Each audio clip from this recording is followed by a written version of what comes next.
Ngayon naman, magluluto tayo ng ulam ng mga aso.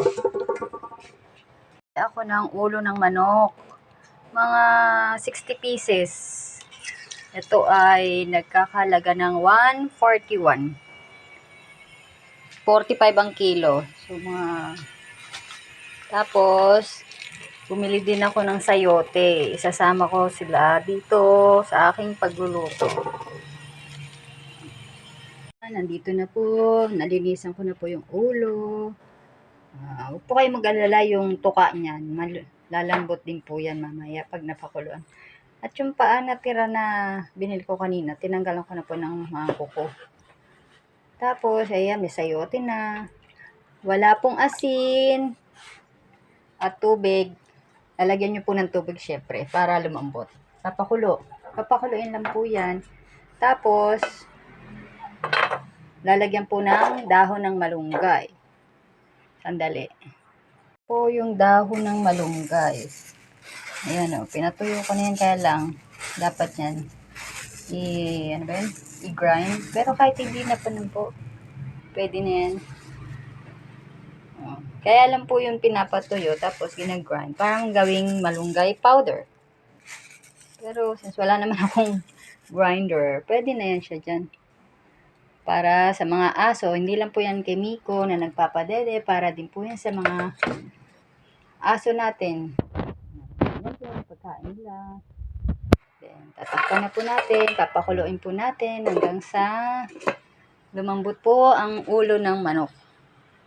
Ilalagay ko na siya sa 5. Iiwanan ko na siya dyan hanggang mamaya. Kumulot, lumambot na siya. Yan. Kailangan ko na ng tuka. Tapos, siyempre, himay-himayin lang natin. Malambot na yan. Ganyan. 4 sila. 4 yung aso ko po. Ayan. Dali. Isang kamay lang kasi hawak ko.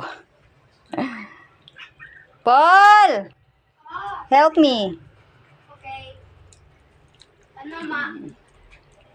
Video mo to. Wait. Dalian mo. Dito. Ayan. Dito ka. Lumapit ka dito. Dito na yung pagkain ko, tsaka si Bibo, tsaka Sakura, tsaka si Pochi. Medyo mainit pa siya. Mainit pa siya. Kaso, Dandahan lang, mapapasok kayo. dandahan lang papasok kayo. Sobrang init yon. Ikaw, siguro.